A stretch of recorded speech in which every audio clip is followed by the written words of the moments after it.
Hello guys, welcome back for another video of Service Reset My Car. Today I'm going to show you how you can reset the surface indicator of a Peugeot Partner 2019 model, the newest model. I'm going to show you how you can get rid of the wrench indicator, the surface indicator on the dashboard. Before we start, I want to mention our YouTube channel, Service Reset My Car. Have a look at our channel for more than 300 other videos on how to reset different model cars. There's some tips and tricks about cars. Use the comment area if you have any questions, and I'll get back to you as soon as possible. Okay, let's start with this one. This is quite easy. First of all, the ignition must be turned off.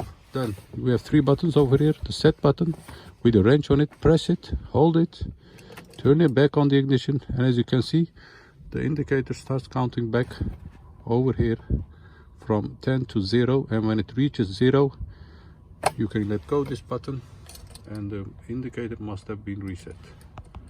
So once again, turn off the ignition, press this button, the indicator starts counting from 10 to 0, and when it reaches 0 you can let go the indicator.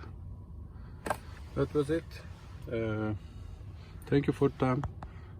Subscribe to our channel if you haven't subscribed yet, and hope to see you next time with another video. Stay safe, take care, bye bye.